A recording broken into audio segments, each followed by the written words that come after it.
Hey everybody, welcome back to the final Ixalan set review. We made it. We've got through the week. We are going to look at all of the multicolored cards, the artifact cards, and the land cards in this set, and then we will be done and ready for the pre-release. Of course, this is a limited set review only. Make sure you go back and watch the white, blue, black, red, and green videos if you haven't already, but let's get started. Up first, we have Admiral Becket Brass. Admiral Becket Brass is 1 blue, black, red for a 3/3 mythic legendary creature human pirate. She's a pirate lord. Other pirates you control get +1/+1. At the beginning of your end step, gain control of target non-land permanent controlled by a player who was dealt combat damage by 3 or more pirates this turn. So real talk here, she's cool and all, but she is 3 colors, and you're not just going to be hitting in with 3 pirates a turn and not already just winning that game. Were I black-red already and had a good amount of pirates, which I might if I was black-red, or if I was blue-red, or if I was blue-black, or if I was black-blue, and I saw her in pack 2 or pack 3, then sure, I'd splash for her. But I'm just a little bit shy about taking her first pick and building around her, just because this is not looking at all like a 3-color format. There is some mild fixing for it that we'll see later in this video. I don't know. I see the power here. I'm just concerned about the consistency of building around her in draft. Odds are she's probably just worth it. Blue, black, red, of course, is the pirate's color. You should be able to, at 3 colors, just grab every pirate you can, but I feel like you're really gonna need the fixing that we'll see later in this video, and if you don't get it, I feel like you might end up playing the Devil's Mana base and just not doing too well at all. So I don't know. Odds are I still will just pick her first pick and try to build around her, and the power is 100% there. If we just were guaranteed that we were casting her, she's probably just a solid A. If we weren't, then I don't know. Let's put her at an A. Let's assume that we're going to get lucky and get the fixing and build around her properly. But be careful. Don't just go all willy-nilly 3 colors and then discover that you have no way of fixing those colors later on. So Admiral Becket Brass gets an A, but be careful. Up next is Belligerent Bronty Don. Belligerent Bronty Don is 5 green, white for a creature dinosaur at uncommon. It's a 4/6. Each creature you control assigns combat damage equal to its toughness rather than its power. It's a fun build around for sure, although 7 mana is a little bit much. I doubt that I'd actually take this seriously, but it will be hilarious when it goes off, just like Assault Formation in Khans of Tarkir did. I'm going to put this at a D+ realistically. You have to build around it, and then it could be quote-unquote good, but this isn't for me. This is just probably too wildly inconsistent. If you're taking a whole bunch of 1/7s and you don't draw this card, how are you winning that game? Yeah, you basically must draw this card if you're building around it, and that's just not how I play limited Magic. So D+ for Belligerent Bronty Don. Up next is Call to the Feast. Call to the Feast is 2 white, black for a sorcery at uncommon. Create 3 1/1 white vampire creature tokens with lifelink. I'm kind of annoyed that a black-white spell makes mono-white tokens, but whatever. 3 1/1s with lifelink is honestly worse than a 3/3 with lifelink, I think. Playable as like a C, cut it or leave it in an average deck, but if you are having vampire synergies, like with Sanctum Seeker or with Mavern or etc., then this just goes up, up, up, and up. So I'm going to put this at a C in an average deck, but of course if you're vampires, you know you want this, and you know that it's a lot higher. I would honestly just prefer a 3/3 lifelinker. The 1/1s just die when you look at them. Up next is Deadeye Plunderers. Deadeye Plunderers is 3 blue, black for a creature human pirate at uncommon. They're 3/3. Deadeye Plunderers get +1/+1 for each artifact you control, so treasures, hello. 2 blue, black, create a colorless treasure artifact token. So they even make the tokens themselves. It's a 3/3 for 5 that pumps itself for 4, which is totally alright in a fantastic mana sink, and it doesn't even tap to make it. So if you have 8 mana, you can double pump this every single turn. If you build around this into a Treasures Matters deck, this thing can already be a 4/4 or a 5/5 when it comes down. Just fantastic. Another kind of split grade card. If you're in just an average blue-black deck, it's probably like a C+. But if you are getting some treasures happening, which you will just naturally in blue-black, then this really pushes up into the B- or even just a B range. Looks really good. Another fantastic mana sink for the set. Very excited to play with Deadeye Plunderers. Very excited to play blue-black and have it be a legitimate good control deck. Up next is Dire Fleet Captain. Dire Fleet Captain is black-red for a creature orc pirate at uncommon. It's 2/2. Whenever Dire Fleet Captain attacks, it gets +1/+1 until end of turn for each other attacking pirate. Seems like just a solid pirate card. If you're black-red aggro, you probably have enough to make this guy attack in with some authority, especially if they're the menacey type pirates that you can throw more of them into combat more reliably with. And at worst, it's 2/2 for 2, so it's just fine. Just all around a B- for me if you're in black-red. Probably wouldn't splash for this really unless I was, you know, the other pirate colors, or I wouldn't really pick this highly. I wouldn't pick this to go into this color combination. If I'm black, this probably doesn't push me into black-red, but once I'm there, it's real good. B- for Dire Fleet Captain.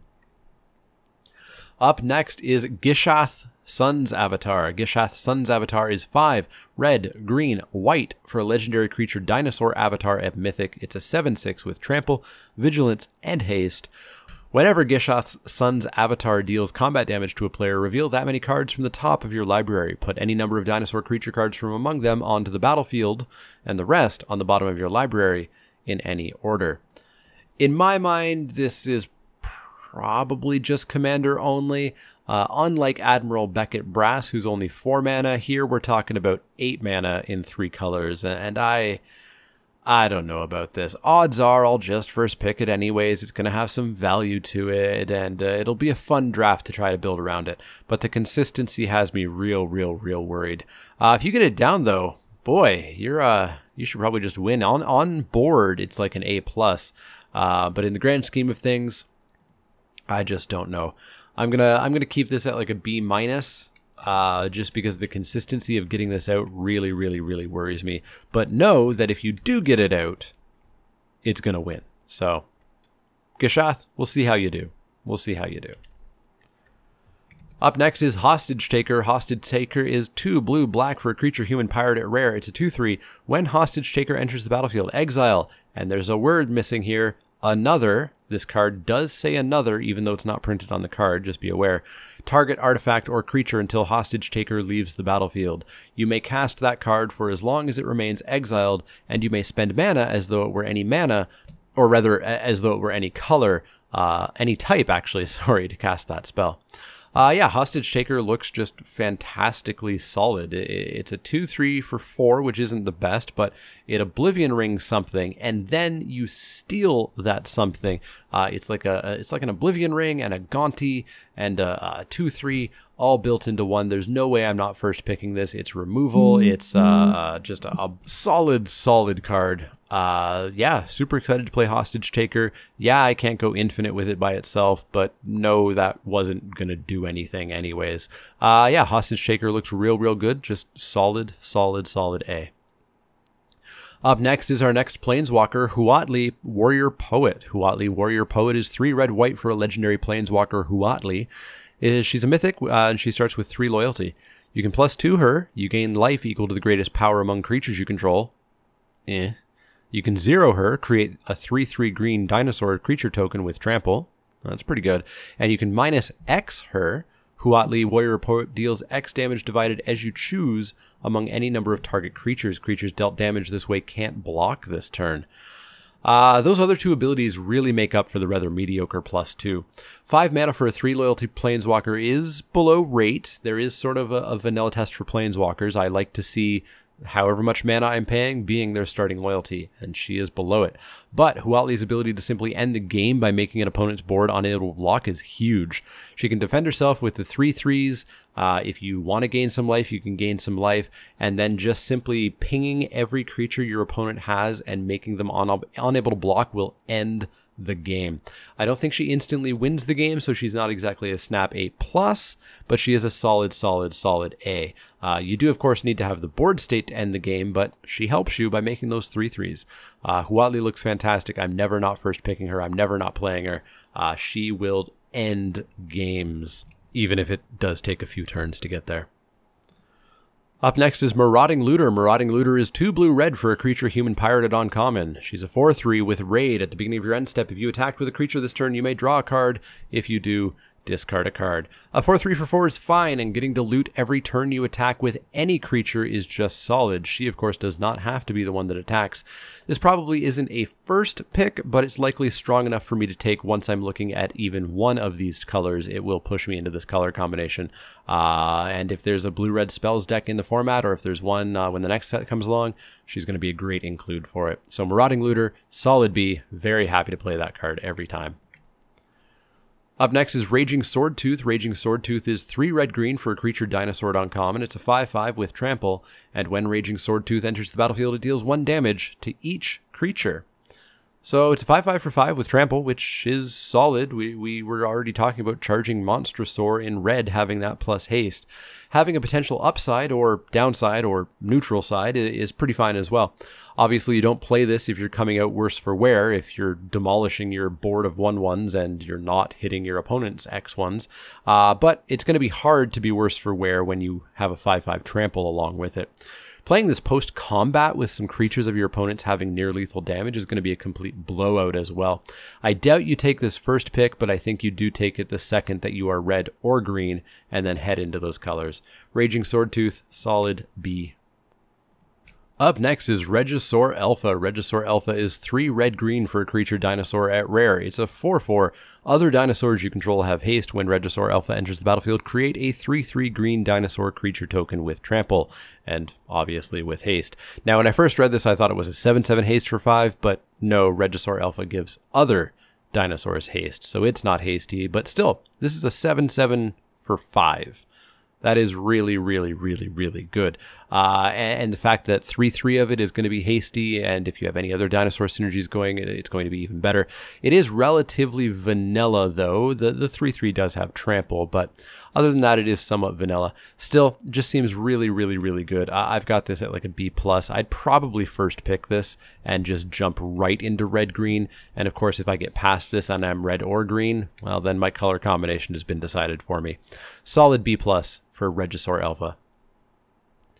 Up next is Shapers of Nature. Shapers of Nature is 1 green-blue for a creature Merfolk Shaman at uncommon. It's a 3/3. Pay 3 and a green, put a +1/+1 counter on target creature. Pay 2 and a blue, remove a +1/+1 counter from a creature you control. Draw a card. Are you tired of me talking about mana sinks yet? Because I'm not tired of talking about them. Mana sinks, as I've talked about, are key for a good limited format. You have stuff to do with your mana. If you can't cast the cards in your hand yet, you can maybe put a counter on something. You can maybe draw a card. If you have drawn your 10th land in a row, you have stuff to do with that mana. That is key for a good limited format, because it, unlike, Amonkhet, for example, if you have too many lands and you're not doing anything, you're just dying. Here, you can do stuff. Anyways, a 3/3 for 3 is instantly playable and having utility later in the game to pump out the creatures or itself, and then if you're real late in the game and you need something to push through, you can start digging for it. Completely sold on this. I'm probably not first picking it, but it's close. I've got this at a B+. The second I'm green or blue and I see this, I'm jumping on it.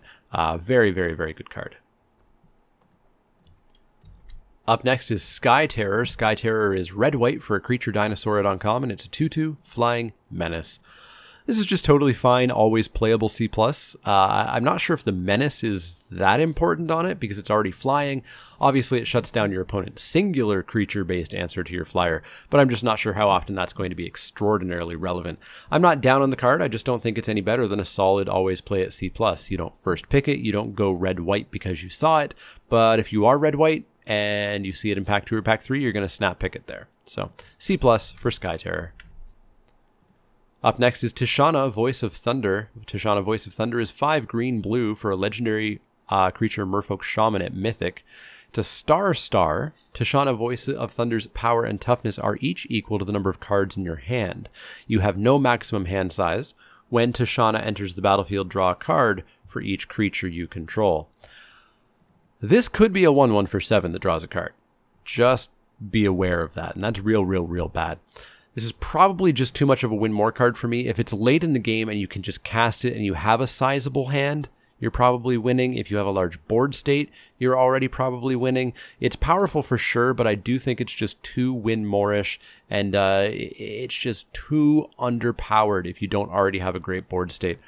Commander potential written all over it, of course, but in limited, I think she's just going to be stuck in your hand too much due to the mana, and then when she comes out, I think she's either going to be not powerful enough or just be complete overkill.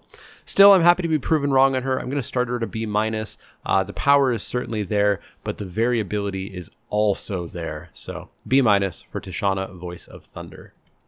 Up next is Vona, Butcher of Magan. Vona, Butcher of Magan is only 50% real words. 3 white-black for a legendary creature vampire knight at Mythic. They're a 4/4 with Vigilance and Lifelink. Tap and pay 7 life. Destroy target non-land permanent. Activate this ability only during your turn.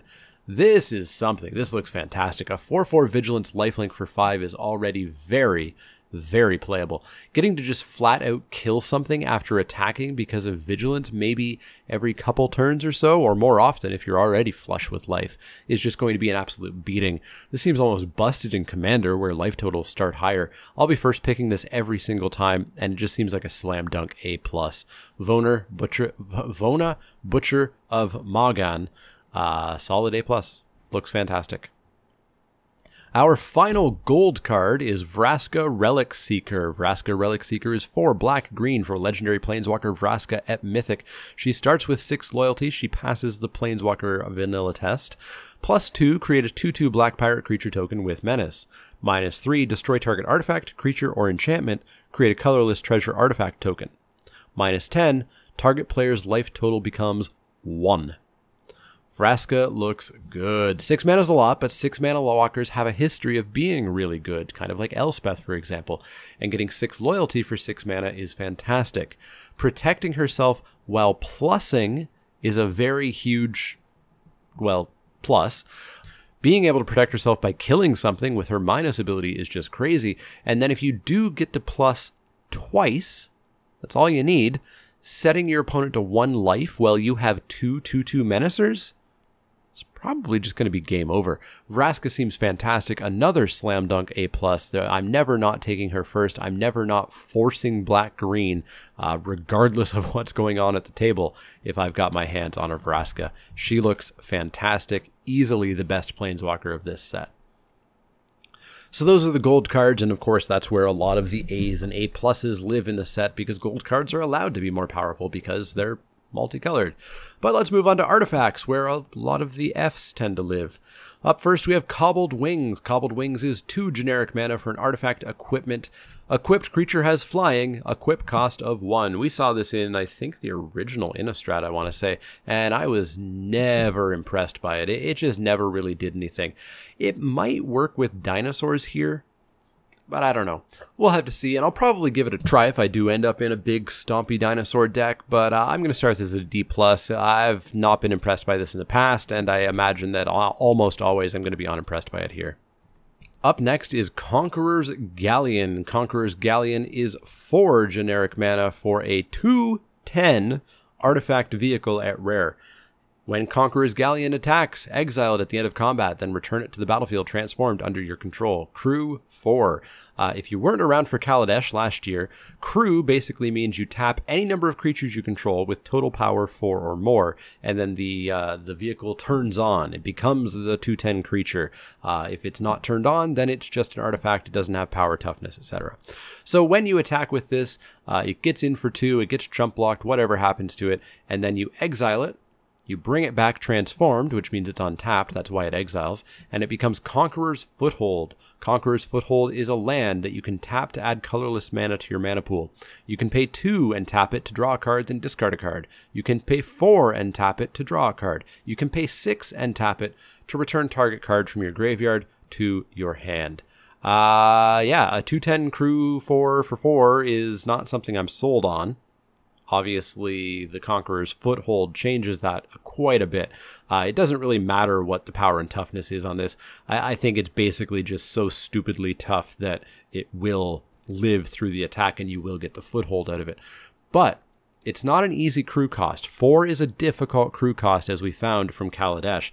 Obviously, if you have dinosaurs crewing this ship, then it's going to be a little bit easier, but don't just assume that you're always going to have 4 power, because you might not. Anyways, the other side of this Conqueror's Foothold is just one of the best mana sinking lands I've seen in years in Limited, and it's a reason to get to that crew 4 and get this attacked in. Ultimately, I feel like this might be a little tiny bit too much work to be first pickable, but I will first pick it early in the format to try it, even if I think it's realistically closer to like a B. Just looks fantastic. I love mana sinks, and the fact that this can be a mana sink as early as turn, I guess technically 2 if you somehow turn it on, and you can start looting. But just having all those options, depending on how much mana I have left over, is fantastic. Solid B for Conqueror's Galleon, and more importantly, for Conqueror's Foothold. Up next is Dowsing Dagger. Dowsing Dagger is 2 generic mana for an artifact equipment at rare. When Dowsing Dagger enters the battlefield, target opponent creates 2 0/2 green plant creature tokens with Defender. Equipped creature gets +2/+1.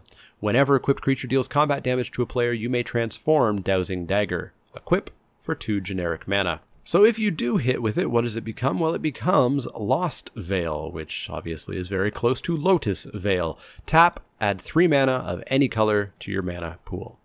So a 2 mana to equip for a +2/+1 equipment is something I'm just not really in the market for, especially when it gives my opponent a pair of chump blockers. That's really, really, really slow. Getting to transform this into a Lotus Veil is pretty nice ramp though, but I'd need to basically be sure that I'm getting this Lotus Veil on turn 3 to 6 or so. Any later than that, and what's 3 mana to me? It's not fantastic. I'll keep an eye on this, but I'm going to start a little low to C+. If I have it, if it's in the pack and it's getting kind of mid-pack, I might take it and give it a try, but equipment just isn't what it used to be, so C+ for Dowsing Dagger. Up next is Dusk Legion Dreadnought. Dusk Legion Dreadnought is 5 mana for an artifact vehicle. It is, if you turn it on, a 4/6. It has vigilance, and its crew cost is only 2. Costing 1 more mana and losing 2 power and a crew requirement, I think makes this worse than Iron Tread Crusher from Kaladesh. Still, this is getting into the realm of grown testy vehicles, I think. It's probably still around a C+, and you'll always play it. But there is, I think, enough things that can block 4 power, and even enough things that can double block and kill 6 toughness in this format, that Dusk Legion Dreadnought isn't going to feel as horrible as some of the vehicles that we dealt with in Kaladesh and Aether Revolt. I'll likely play this very readily to start at a C+. The crew cost is cheap, and the stats are just fine, and it's not busted, which is fantastic. Up next is a card that is very, very not busted, and that is Elaborate Fire Cannon. Elaborate Fire Cannon is 2 generic mana for an artifacted uncommon. Elaborate Fire Cannon doesn't untap during your untap step. Pay 4 and tap it. Elaborate Fire Cannon deals 2 damage to target creature or player. At the beginning of your upkeep, you may discard a card. If you do, untap Elaborate Fire Cannon. No, absolutely not. Solid F. I'm not spending 6 mana for a shock and then discarding a card to reload this thing. This is an unplayable F to me. There's no way I will ever play this card or pick it unless it's the last card in the pack. F, there's literally no other grade you can give that. Up next is Fel Flagship. Fel Flagship is 3 generic mana for an artifact vehicle at rare. It's a 3/3. Pirates you control get +1/+0. Whenever Fel Flagship deals combat damage to a player, that player discards a card. Crew cost of 3. This feels fair, and I'm very happy about that. This is the same rarity that Smuggler's Copter was at, and that did not feel fair. Crew 3 isn't easy, but if you're build-arounding pirates and the +1/+0 is in effect, then it's probably not too bad. Just being a 3/3 without evasion doesn't really knock this out of the park, though, because you may just not be hitting your opponent. And if you do make your opponent discard, if this vanilla 3/3 gets through, then that's cool, but it's not the best thing in the world. You know, this thing's good. I don't want to give the impression that I'm down on this card. I think it's totally fine. And of course, if you are in Pirates, this is fantastic to include. Probably is just a first pick build around for Pirates, but I think it is a weak first pick. So I'm going to put this at a B-. I think it's just fine, and I'm very thankful that the rare vehicles in this set are extremely fair. Up next is Gilded Sentinel. Gilded Sentinel is 4 generic mana for an artifact creature Gollum. At common, it's a 3/3, and that's all that's going on. We've talked about Hill Giants a lot in this set, and this is literally just a colorless Hill Giant. It's a C-, no higher, no lower. If you desperately need a creature, you can play it, and if you don't, you do not play it. Hierophant's Chalice is up next. Hierophant's Chalice is 3 generic mana for an artifact at common. When Hierophant's Chalice enters the battlefield, target opponent loses 1 life and you gain 1 life. Tap, add colorless to your mana pool. It's a mana rock that life drains for 1 when it comes in, and then that seems fine. It's a slow format as well, so this might just be playable. It's not a manalith since it's colorless, but I think this is just totally okay unless you're being very aggressive. I'm going to put this at a C, and I'll play it, I'll not play it, really depending on the deck and maybe even just how I feel that day. This just seems fine in this set, so solid C. Up next is Pillar of Origins. Pillar of Origins is 2 generic mana for an artifact at uncommon. As Pillar of Origins enters the battlefield, choose a creature type. Tap, add 1 mana of any color to your mana pool. Spend this mana only to cast a creature spell of the chosen type. I'm going to have to play with this, and I'm going to have to play with the format. It's a cheaper manalith, but only for the creature type that you choose. This is a tribal set, and yes, basically every creature is a pirate, a dinosaur, a merfolk, or a vampire. But there are some other random cards, and even if you are blue-green merfolk, you're going to be playing blue pirates, human pirates. You're going to be playing green dinosaurs in that deck. You're not going to, just completely disregard really good cards because they're not a merfolk.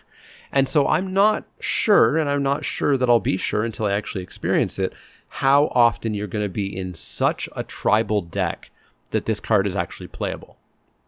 And honestly, I'm going to bet that you're not going to be in such a massively tribal deck where this is playable. Basically, I'd be looking at 10 plus creatures of the chosen type equally spread across both colors. Because if they're just in one color, this doesn't do anything for me. So I'm going to start low on Pillar of Origins. I'm going to start it at a C-. It obviously gets better if you are in 3-color pirates or 3-color dinosaurs. But beyond that, I'm starting this at a C-, and I'm probably not playing it readily unless I have a ludicrous number of 1 creature type in my deck. Up next is Pirate's Cutlass. Pirate's Cutlass is 3 generic mana for an artifact equipment at common. When Pirate's Cutlass enters the battlefield, attach it to target pirate you control. Equipped creature gets +2/+1. Equip 2 generic mana. Well, I wasn't excited by Dowsing Dagger, and it had a whole lot more going on, so I'm not really sold on this.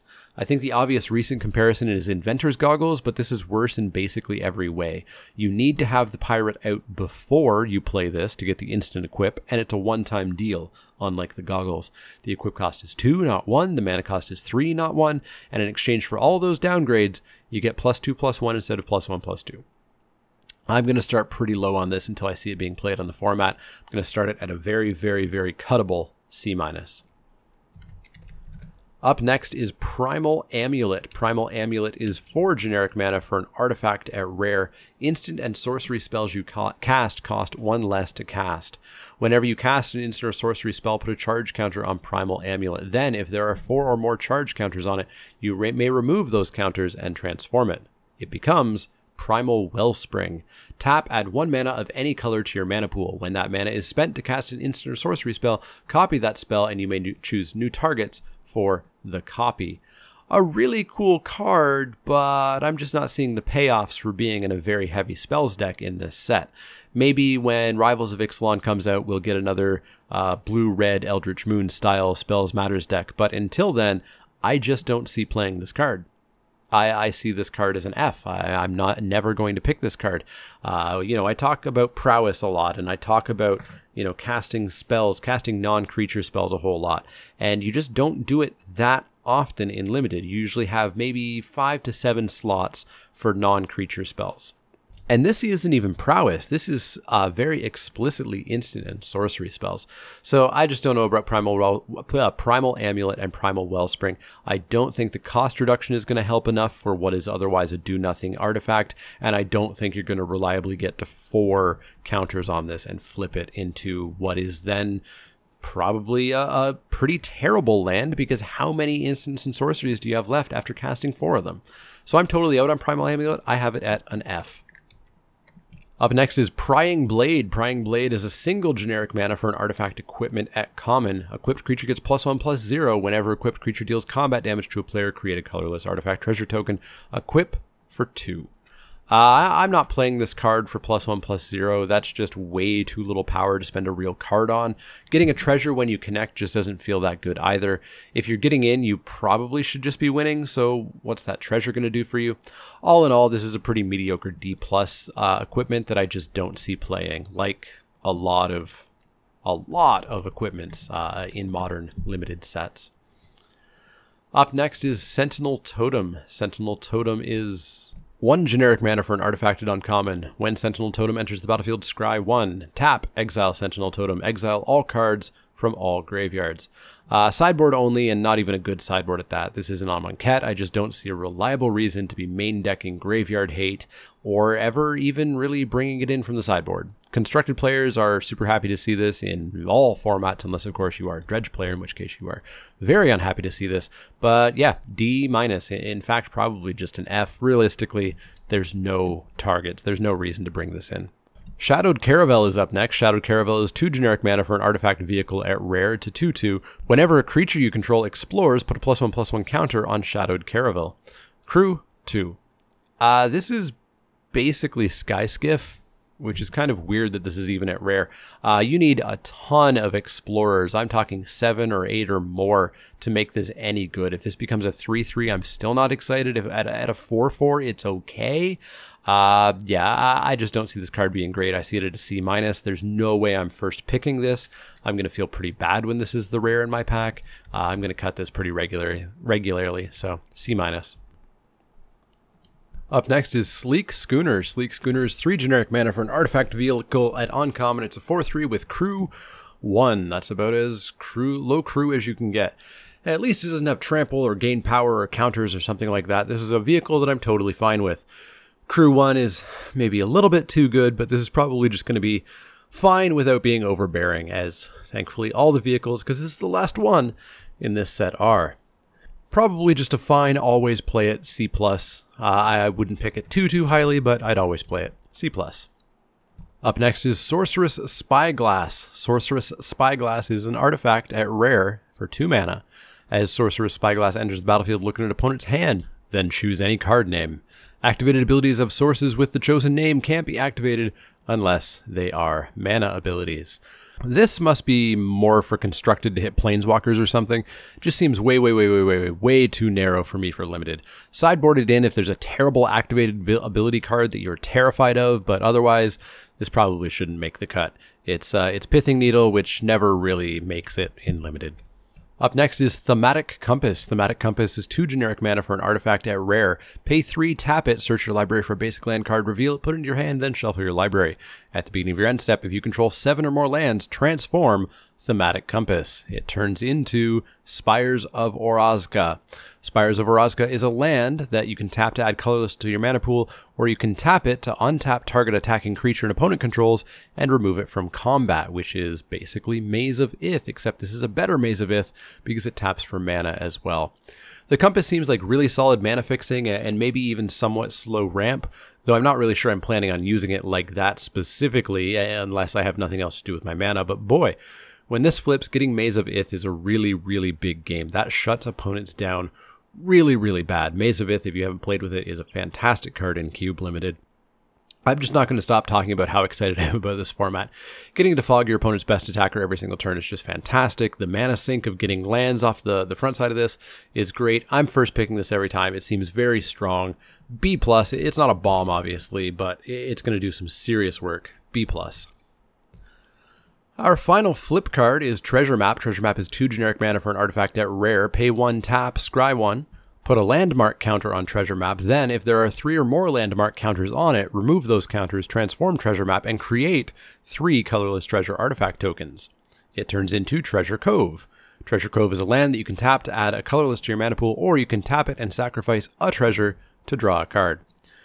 Seems really cool and obviously incredibly flavorful, probably the most flavorful of any of these flip cards. Getting to scry 1 for 1 mana is a great way of spending extra mana, and again, it's just the hallmark of a great set. It's a shame that this is rare, really, because I'd love the first half of this without the flip, just as a card that I would regularly play. Then after your third scry, getting 3 mana rocks or 3 card draws is just solid. It's not a bomb, it's just solid utility. I've got it at around a B. It's not quite as good as the Compass, I don't think, but it seems really good. Solid B for Treasure Map. Our final artifact is Vanquishers Banner. Vanquishers Banner is 5 generic mana artifact at rare. As Vanquishers Banner enters the battlefield, choose a creature type. Creatures you control with the chosen type get +1/+1. Whenever you cast a creature spell of the chosen type, draw a card. It's a shame this costs 5 because you definitely just are not going to trigger it too many times before the game's over, I don't think, for better or for worse. I think I'd need to be real deep in a tribe to want to play this. I think it probably works best with the vampires or the merfolk, because by the time you get dinosaurs out, you're just not really triggering this enough, I don't think. But really, whatever tribe I'm in, I still kind of like Pillars of Origins, etc. want a bunch of them. I don't need quite as many as I need for Pillars of Origin. Probably 7 or 8 of one type would be enough for me. But this does go in a very specific deck. I'm going to start a little bit low on it at a C+. It can do some work, but you need to be counting the creature types. With the artifacts out of the way, it's time for us to go onto the lands and wrap this set review up. Up first, we have a cycle of lands: Dragon Skull Summit, Drowned Catacomb, Glacial Fortress, Rootbound Crag, and Sunpetal Grove. These, of course, are referred to as the Buddy lands, or the M10 lands. They were first reprinted in, first printed in M10. They were reprinted in M11, M12, M13. I believe they showed up somewhere else. I can't remember. Maybe not. But these have been reprinted to death. If you haven't seen them before, they all come in tapped unless you control a land of one of the types of mana that they make. So Dragon Skull Summit is tapped when it comes into play unless you already have a swamp or a mountain. And each of them you can tap to add one of their 2 colors. These are totally fine if you're in those 2 colors. They're also solid for splashing, but they're mid-picks at the earliest. And of course, because they've been reprinted to death, they don't even really have any value attached to them. So just a solid C for all 5 of these. Not too much else to say about them that hasn't been said a million times over. Up next is Field of Ruin. Field of Ruin is a land that uncommon. Tap to add colorless to your mana pool. Pay 2, tap it, sacrifice it. Destroy target non-basic land that opponent controls. Each player searches his or her library for a basic land, puts it onto the battlefield, then shuffle his or her library. This is basically Ghost Quarter, except you didn't have to pay for Ghost Quarter. Unlike Ghost Quarter, you also get to go and get a basic land out of your library. So you actually get to replace the card that you're sacrificing, while your opponent also gets to replace the card that you're destroying. There's just nothing really that I want to target with this. Maybe you can bring it in from the sideboard if somebody's really abusing one of the flip lands, but I would not be putting this in to go against any of the dual lands or Unclaimed Territory or Unknown Shores that we'll see. And even the flip lands, I don't know if I'd want to put this card in to replace, to take it down. So I don't know. It certainly absolutely 100% should never ever touch your main board. So we're looking at a D at best. I think we'll go with a D- on it, just because I don't think you bring this in. I think you bring in better cards to deal with the decks, even if they have the flip lands in them. Up next is Unclaimed Territory. Unclaimed Territory is a land that uncommon. As Unclaimed Territory enters the battlefield, choose a creature type. Tap, add colorless to your mana pool. Tap, add 1 mana of any color to your mana pool. Spend this mana only to cast a creature type of the chosen type. So exactly like Pillars of Origins, you need to have a very, very, very large number of creatures of one type. I'm talking 10 or so or more, preferably spread across 2 colors, so it makes sense that you're trying to get all your colors available, and likely only decent in pirates or dinosaurs when you're playing 3 colors. As it is, it's just kind of a C. It's a card you can play. At least it does tap for colorless mana as well, but it's just not a land that I'm super excited to play, and I won't hurt my mana base if I'm not super, super, super heavy into a single tribe. So C for Unclaimed Territory.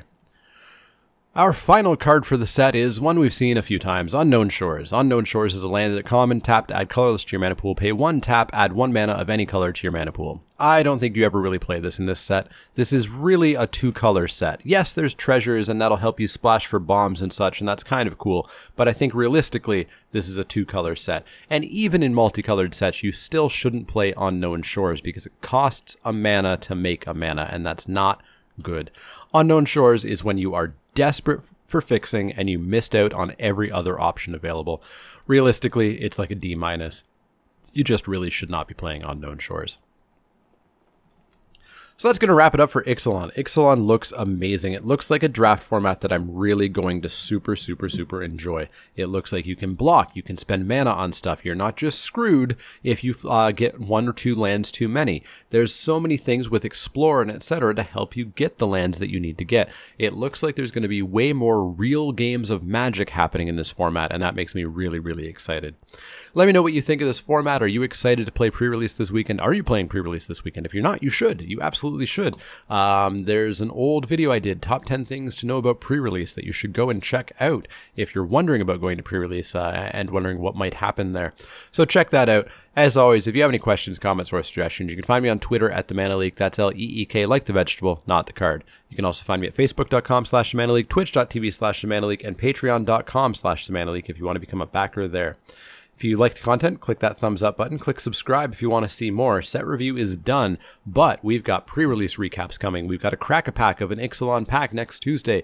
We've got a chaos draft with probably 15 different sets in it coming up next week. All kinds of stuff that you might want to check out beyond this set review, so do hit that subscribe. But if you do have any questions, comments, or suggestions, let me know. Otherwise, see y'all at the pre-release.